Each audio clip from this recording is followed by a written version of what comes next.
Bien-aimés, bonjour. Marc, le chapitre 10, le verset 46.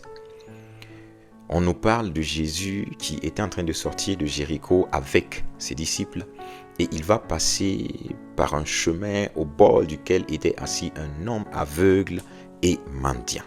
Et au verset 47 de Marc, le chapitre 10, on nous dit « Il entendit que c'était Jésus de Nazareth et il se mit à crier. Fils de David, Jésus, aie pitié de moi. » Plusieurs le reprenaient pour le faire taire, mais il criait beaucoup plus fort. Fils de David, aie pitié de moi. Jésus s'arrêta et dit, appelez-le. Son cri a attiré l'attention de Jésus. Le cri de l'aveugle, le cri du mendiant a attiré l'attention de Jésus. Par là, nous voyons que peu importe ta situation, peu importe ta position, peu importe ta couleur, peu importe ton ethnie, peu importe ta situation sociale, tu peux toujours attirer l'attention de Jésus, car il prête l'oreille à tous. Ils appelèrent l'aveugle en lui disant, « Prends courage, lève-toi, il t'appelle. » L'aveugle jeta son manteau et se leva d'un bond, vint vers Jésus.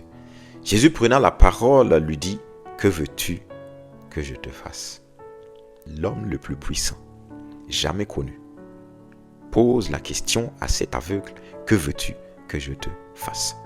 Rabboni, lui répondit l'aveugle, « Que je recouvre la vue. » Et Jésus lui dit, « Va, ta foi t'a sauvé. » Aussitôt, il recouvra la vue et suivit Jésus dans le chemin. Je rappelle que cet homme est aveugle.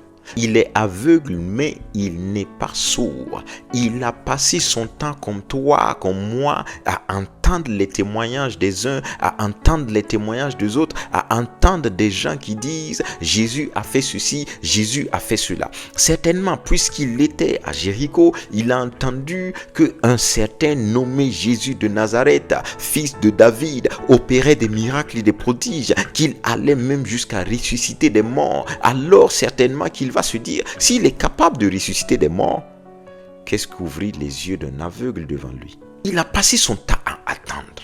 Il dit, mais j'entends, mais j'ai envie de voir. Alors il va voir de deux façons.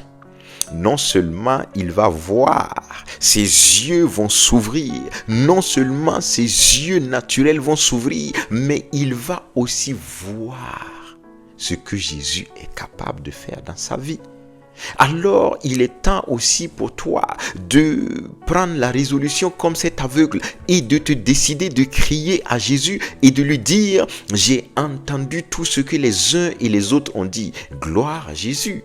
Mais maintenant, Jésus, moi aussi je veux voir. Moi aussi je veux voir. Je veux voir de mes propres yeux ce que tu es capable de faire dans ma vie. » Alors que tu as entendu des gens te parler de l'évangile de Jésus, des gens te parler de la capacité surnaturelle de Jésus, des gens te parler de la capacité illimitée de Jésus, aujourd'hui je viens te lancer le défi. Crie à ce Jésus comme Bartimée et je t'assure que tu vas attirer son attention comme Bartimée. Après avoir attiré son attention, prête l'oreille à ce qu'il va te dire. Tu l'entendras te poser la question de façon claire.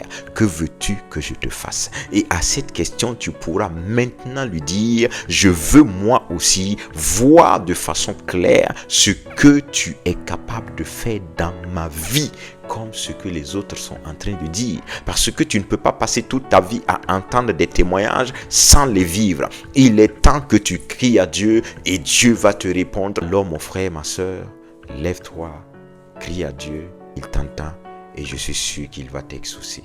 Que sa paix et sa grâce soient ton partage au nom de Jésus. Amen.